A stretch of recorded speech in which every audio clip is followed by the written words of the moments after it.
as I mentioned, I'm on a ferry boat. Just left Athens, Greece, and headed to Mykonos. Then we'll be in Santorini for a few days. And I initially recorded my sermon for this upcoming Sunday in Athens, actually on Mars Hill, that infamous Mars Hill where Paul had to defend himself, and the fact that he was introducing a new religion to the area.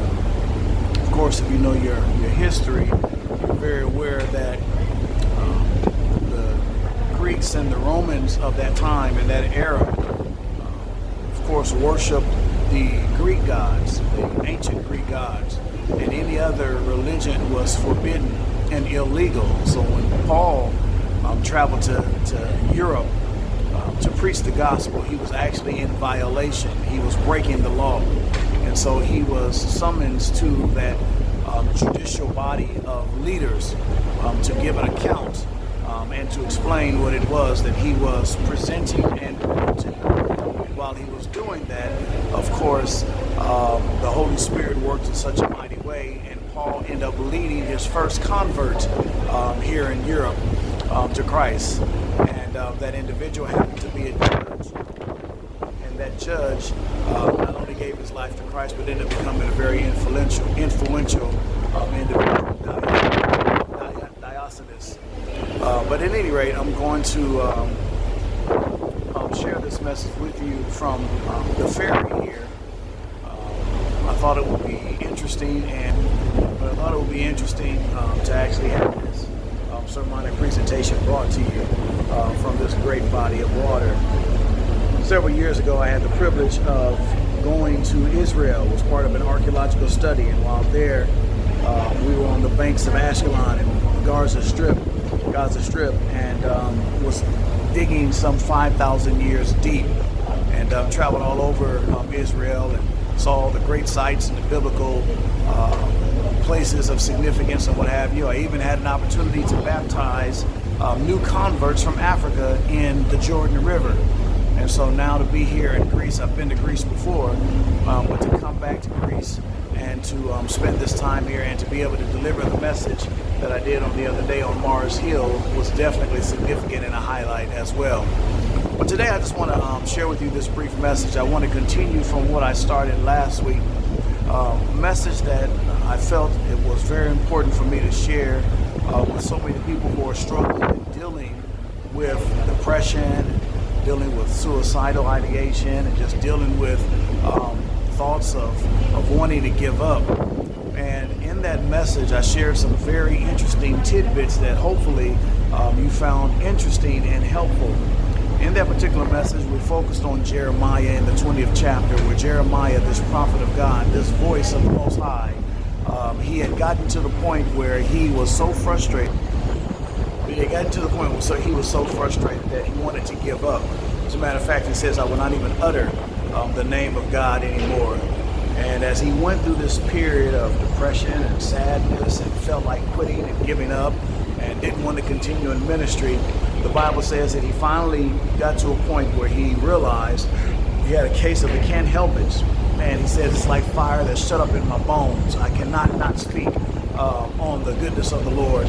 And of course, he began to get back engaged. But friends, what I really wanted to focus on in that message, and in this particular message, this conclusion to it, part 2, is that there are a lot of people who are going through just like Jeremiah went through. But many of them are not honest with themselves, and many of them are not mature enough to deal with or equipped to deal with their anxiety and their depression and their frustration and their suicidal ideation, their desire to give up on life and give up on ministry and give up on marriage and give up on family and all of these things that they're wanting to throw the towel in on. And because there is such an increase, an alarming rate of mental health challenges, individuals find themselves not wanting to say anything about it, because our society has a way of stigmatizing and demonizing instead of legitimizing and normalizing the fact that we are human beings. We're flawed human beings who have issues that need to be dealt with. We have demons that we need to address. And because the society has a way of frowning upon individuals when they share that they're sad, or when they are clinically labeled and diagnosed as depressed, or if they're officially or diagnosed as depressed, but yet will dare to tell someone that they're dealing with depression and what have you. People have a tendency to frown upon them. And so once again, there's that stigmatization. People are stigmatized and what have you, and alienated and ostracized. So we got to get to a point, friends, where we create safe spaces for individuals to be able to share what it is that they're going through and what they're dealing with, and have people that they can go and talk to and to resolve and or to bring some type of resolution and answers to the many woes and or challenges. So in this message, I want to kind of recap just a little bit, because I told you that in a real sense that the enemy, he does not like the fact that we as children of God are walking in the path of God and walking in righteousness and walking according to his biblical precepts. Obviously, he doesn't want us walking in purpose or walking in destiny. So he's going to do everything he possibly can to interrupt that and to disrupt that.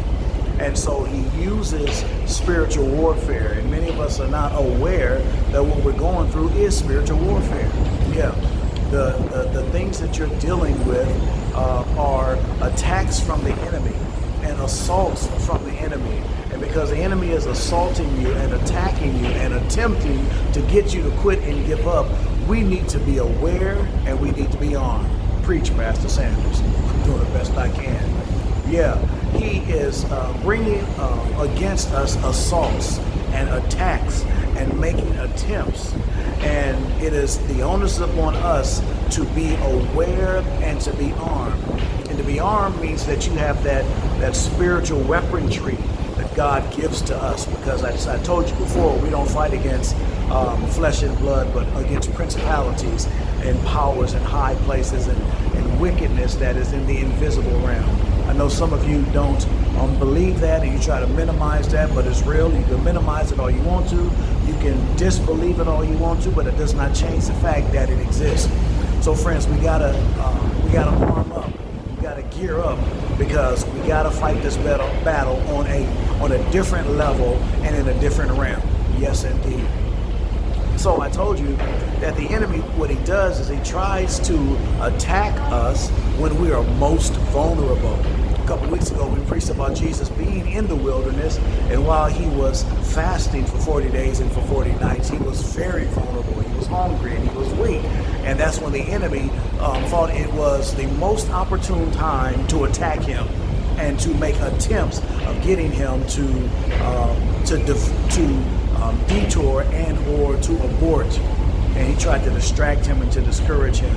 And he tempted him with these various temptations. But I'm so glad that Christ, of course, knew exactly what the enemy was up to. And he told him that man shall not live by bread alone, but by every word that proceedeth out the mouth of God.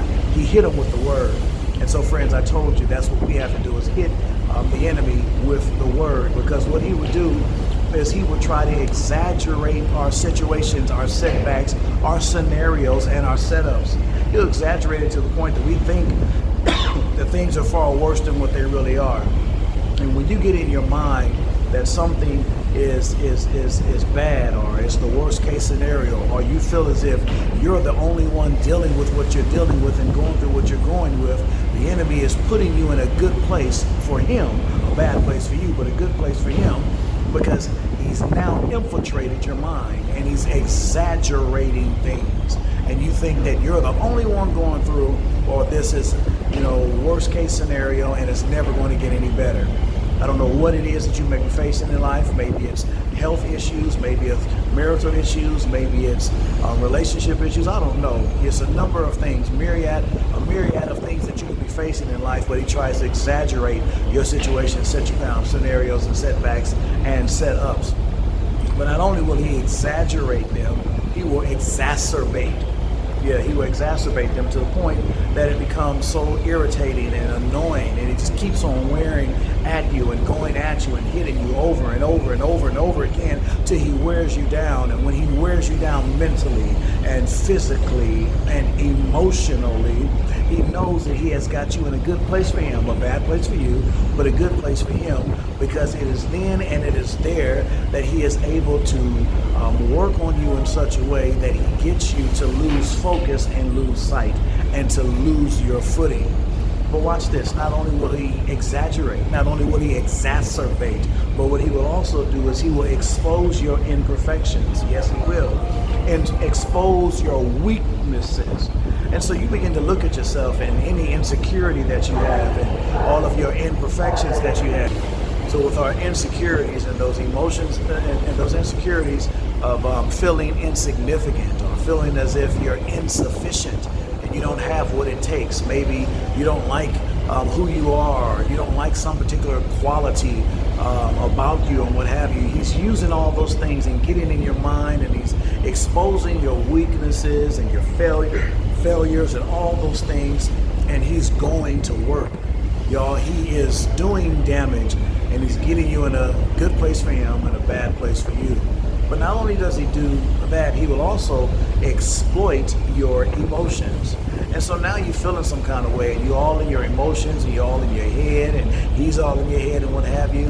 And he has gotten you in a place where you're so vulnerable that what happens is most people, they find themselves, watch this, shutting down and shutting out.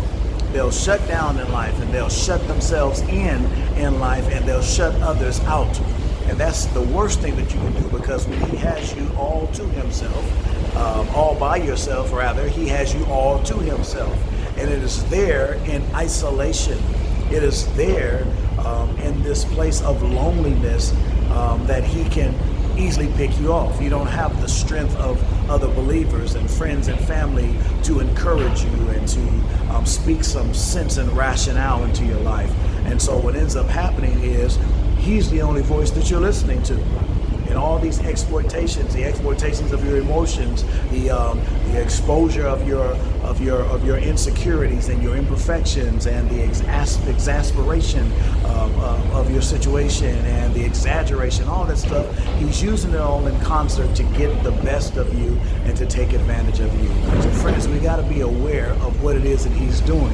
And so when we are aware and when we are armed, we are more apt to be victorious in the fight against the enemy. Preach, Pastor Sanders. I'm doing the best I can. So watch this, friends.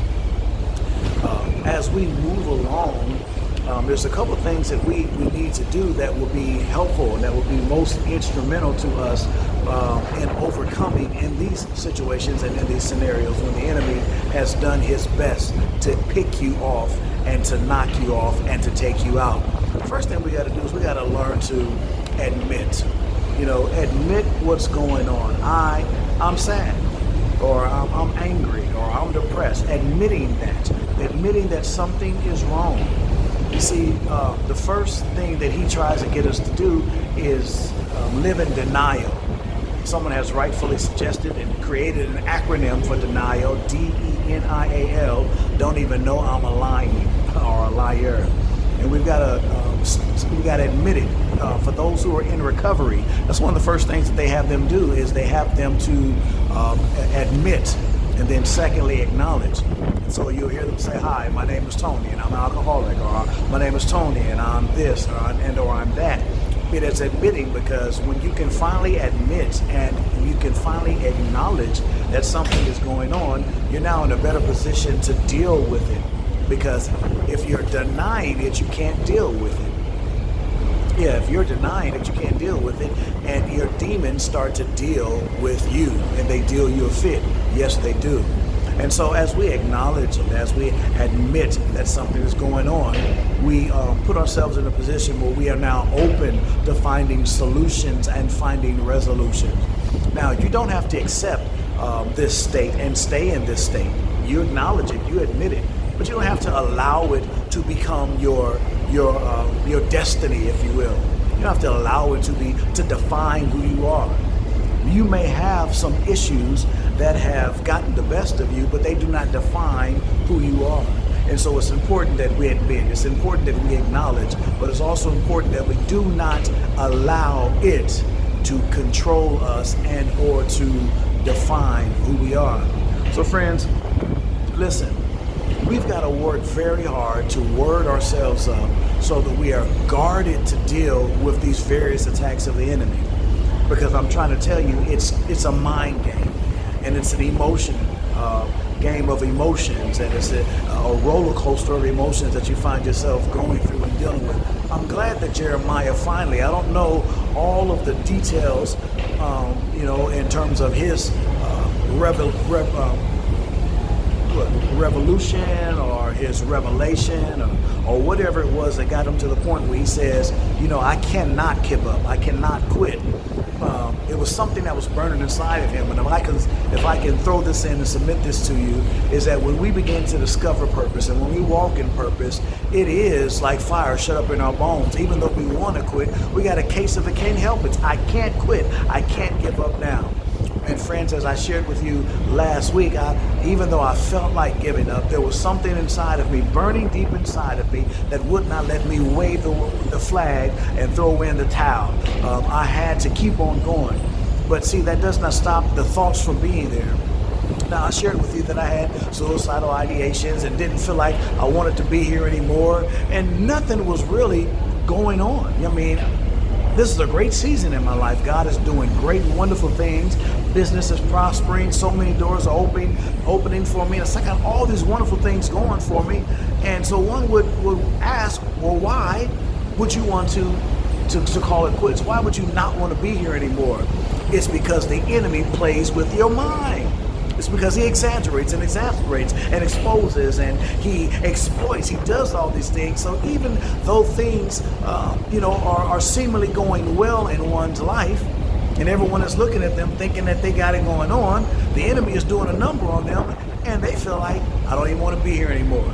Now, the good thing about it is that I was not at the point where I was actually going to do something to myself. I have no desire to do that.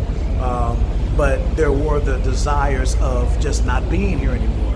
So the good thing is I didn't have a plan, and I did not intend on executing it, because one, I ain't trying to hurt myself, and two, it just ain't the way that I'm wired, and I want to be here because I want to see my family develop and grow, and I've got things that I feel like the Lord has called me to do that I'm not done doing. And so no, it wasn't time for me to give up. But those thoughts were there, and that's what the enemy does. And so when you're not mature, and when you're not spiritually developed, and when you don't have purpose, and when you don't have passion, and you don't have things to live for, when he gets you in that isolated place, it's easier for such individuals to go through, to develop a plan and to go through with it, because all these other things are working against them. I hope somebody's listening to me today. Hopefully this is delivering someone and helping someone today by telling these truths. You don't have a lot of pastors that will tell you that they're dealing with this. You don't have a lot of pastors that will address these issues, and to each his own. But I felt as though this was something that I want. See, when you got people relying upon you, and you got people that his boat is kind of, I don't know if you see the waves back there. Water is hitting real hard, so yeah, I had to go back inside. But at any rate, I feel like I'm on that boat with Jesus, and Peter and them called out to him and said, Lord, help us. And anyway, I'm digressing. I'm chasing rabbits right now. But in this position, it's a very difficult position to be in. I'm not saying that we as pastors are any better than anyone else, and we're no different than anyone else. But it's a very difficult position to be in, because so many people look up to you and depend on you and rely on you, and they see your strength. And so, we have this tendency, this God complex almost, where we don't want to be weak or show weaknesses or show vulnerability. And because people rely upon us, we have to be strong for them, and it ends up killing us. So I ain't trying to let nobody kill me, and I ain't trying to allow this thing to take me out. So I'm being honest. with who I am and where I am. And hopefully in the interim or in the process, it will help someone else to be delivered. So listen, y'all, I'm going to go ahead and shut this thing down and call it off. But something happened the other day. Brother Bill, a member of our church, had come up to me and he said, "Hey, Pastor, I just want to let you know that I've been watching you. The food truck is doing well. You're doing well. You're staying busy. God is good. Awesome." He says, "And I want to let you know that I'm proud of you." He said, "But I want to let you know I am praying for you." And I looked at him, I said, "Brother Bill," I said, "thank you. I appreciate that. It's good to know that somebody's praying for me. Please don't stop." But it was at that moment that something was released. It was at that moment that he tapped into something.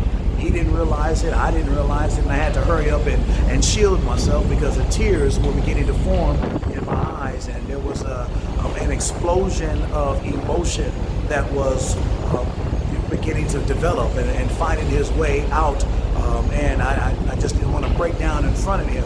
But it was at that moment that I realized, the enemy started messing with my mind, because my grandmother, she prayed for me. She religiously prayed for me. And I knew beyond a shadow of a doubt that if nobody else could get a prayer through, my grandmother could get a prayer through. And I knew that not only did he hear her prayers, but he answered her prayers. And so that she's no longer here anymore, now that she's no longer here, I began to feel somewhat alone and afraid, because who's praying for me now? Who's going to cover me? Who's going to go to the Lord on my behalf? And there was a moment almost of anxiety, because I know what the enemy is up to, and I know the calling that God has upon my life, and I know that I can't fulfill that calling. I can't make it to destiny and do these things unless I've got some spiritual backing. And Grandma was not here anymore. And so I think that was the beginning of the enemy just kind of working at me and working against me. But it was good to know that Brother Bill and that there's some other people out there who are genuinely praying for me and interceding on my behalf. And that's what I want to suggest to you in building up your arsenal, is finding prayer warriors, genuine folk who are concerned and care about you, prayer warriors that will intercede on your behalf. We need it in order to win this battle. But listen, y'all, I've kept you long enough. I'm gonna go ahead and transition out of this message, but I just wanted to conclude my thoughts from last week. I'm not all right, but I'm not okay, but everything is going to be all right, part 2. And so hopefully you receive something from it. God bless you all. I'll let you see a little bit of this water back here. We've passed the other islands. It's over in the distance. Maybe you can see some of it. It's kind of hard to see because of the, there you go, because of the sun and whatnot. It's a wonderful, wonderful experience, and I'm just grateful to God. Listen, for those of you who are interested, I will be taking a group of individuals to bringing them back here to Greece to do 9 days following the footsteps of Paul. So going to Macedonia, going to Philippi, we call it Philippi, it's Philippi, going to Ephesus, and going to Corinth and all those wonderful places. And then I'll also be forming a group and taking folk to Israel. As I mentioned earlier, I was in Israel for 3 months. It was a wonderful experience. Climbed Masada and was on the Dead Sea and all those wonderful things. And so I want to take a group back and let them experience some of those wonderful things there in Israel as well. So if you're interested, stay tuned, connect with me, and we'll make certain to make that happen. God bless you all. I love you. This is Pastor Tony Sanders Jr., Senior Pastor, Friends of Christ Church, coming to you live from Greece. Yeah. All right. God bless you.